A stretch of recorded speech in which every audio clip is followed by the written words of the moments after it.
Inaway ni VP Sara new spokesperson na ng Kamara.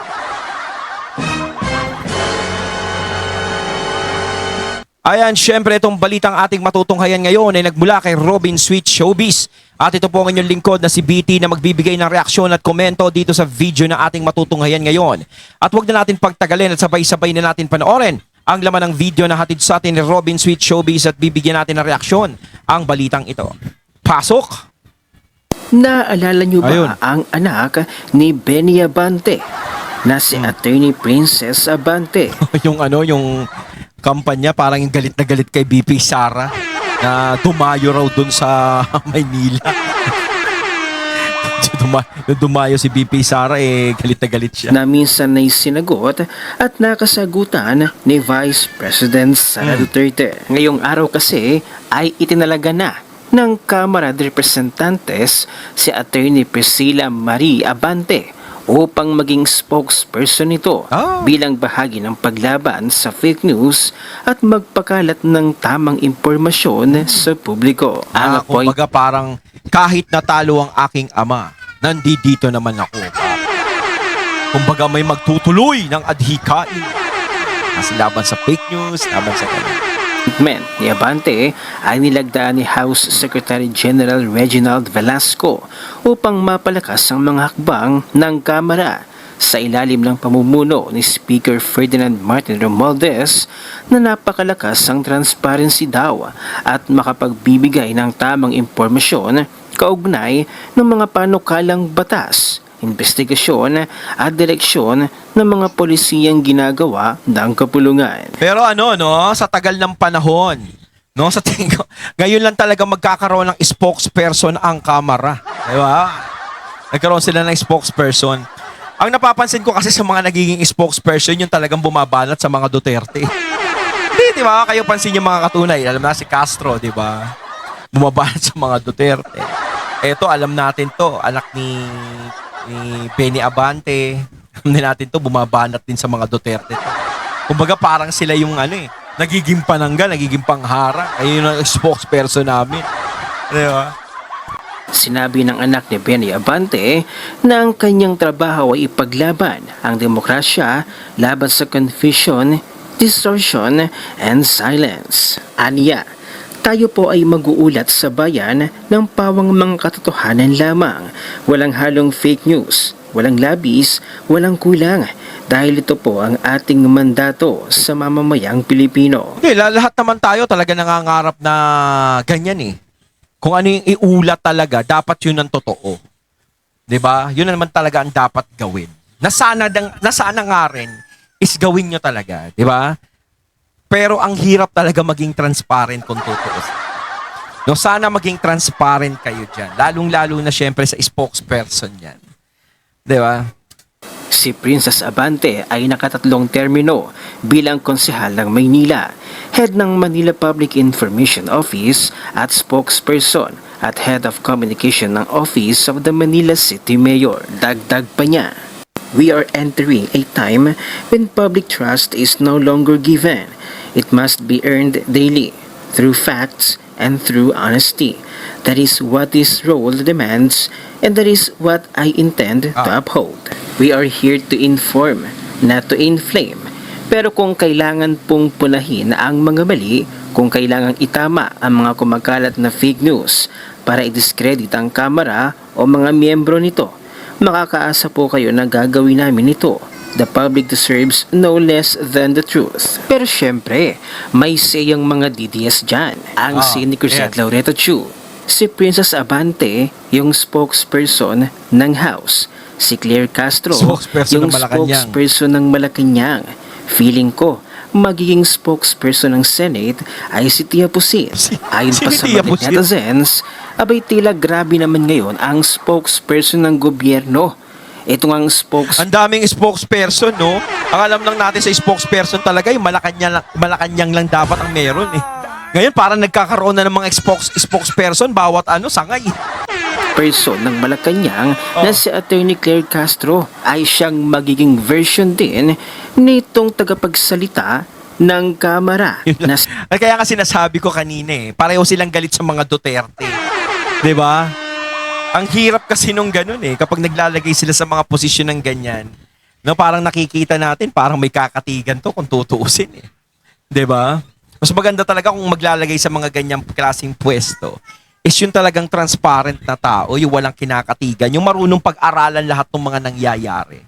Kasi diyan nagkakaproblema kapag may kinakatigan eh. 'Di ba? Doon nasisira, doon nagkakaano. Si Attorney Princess Abante, mukha nga daw parehong hulma ng bibig.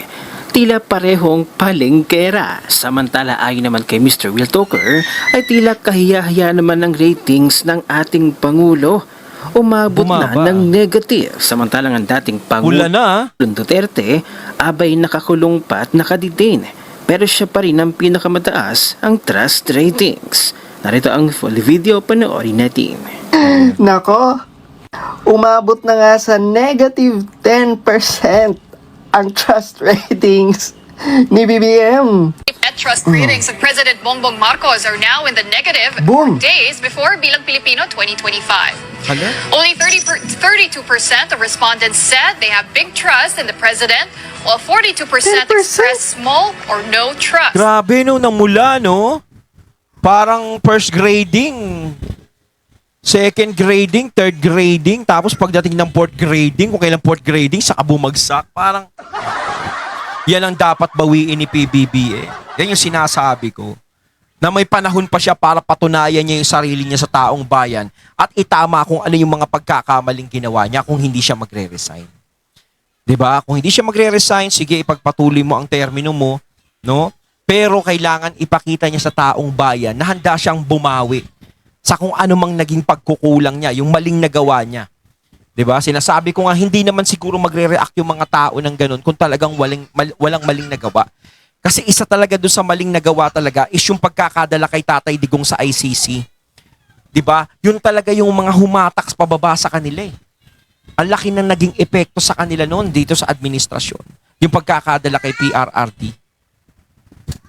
With 27% saying they are unsure, these result in a net trust rating of negative 10 for Mr. Marcos. Negative din. On the other hand, Vice President Sara Duterte and her father, former President Tigong, were more trusted Boom! between May 6 and 9 Kumbaga, when nakakulong the yan. survey was conducted. Yan. O, di ba? Baliktad, parang nakakulong ka, dapat ikaw ang hindi pinagkakatiwalaan kasi may kriminal, parang ganun, di ba? Dapat yun ang isipin.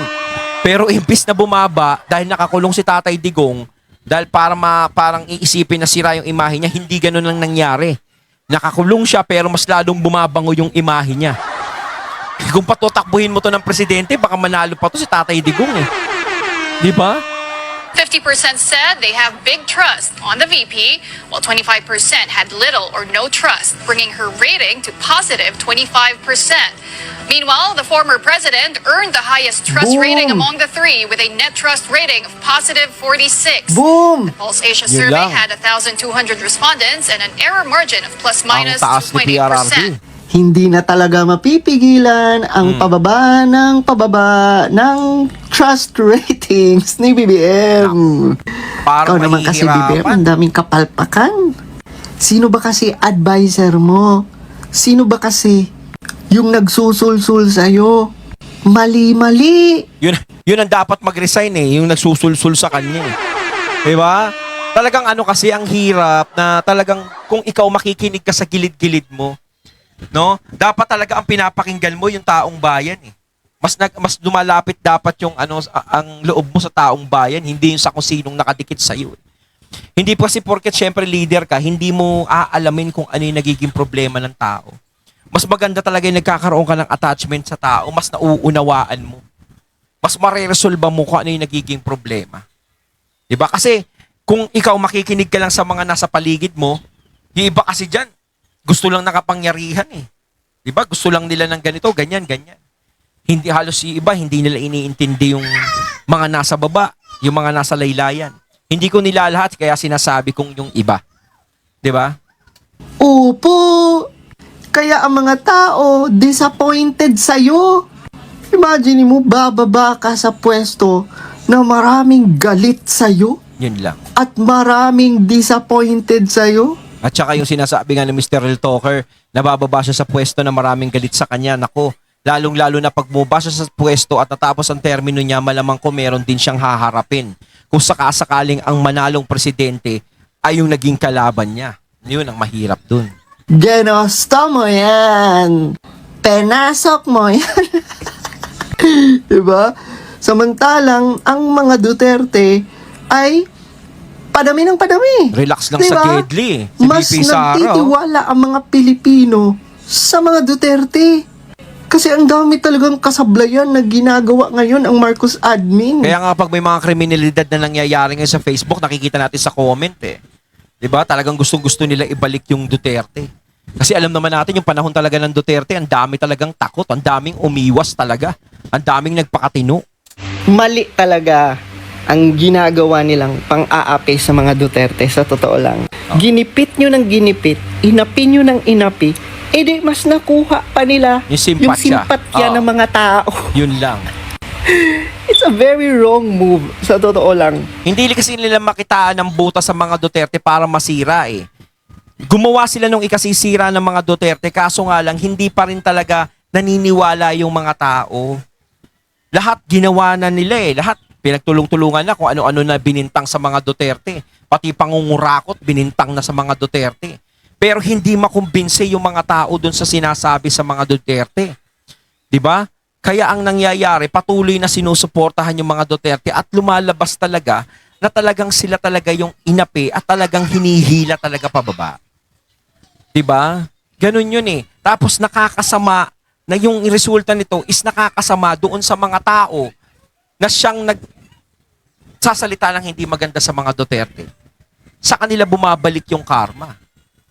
Lalo na yung impeachment, 'di ba? Tapos sinurrender pa si Tatay Digong sa ICC. Sino ba ang advisor ng Pangulo? Sino nga ba? Sino ba ang Di ba si advisor? Enrile?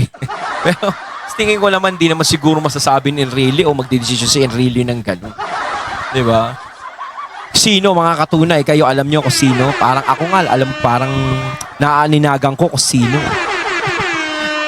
Advisor ng administrasyon na to. Sino yung advisor? Pakisabi ha ang bobo. Dapat hindi nyo na lang ginalaw ang mga Duterte. Tama. Dapat ginalingan nyo na lang, Mr. President. Yes. Dapat ganun Ginalingan nyo na lang, Nagtrabaho na Romualdez. lang talaga. Lalo ka na, Romualdez. Kung may ambisyon ka palang maging presidente ng Pilipinas, simulan mo sa Tacloban. Ha? Simulan mo sa Leyte. Mahina, Simulan mo sa hindi siya Baluarte mananalo. mo, Diyos ko. Ang Tingin ko palengke kay Tambi kasi mahina, hindi siya mananalo talaga. No?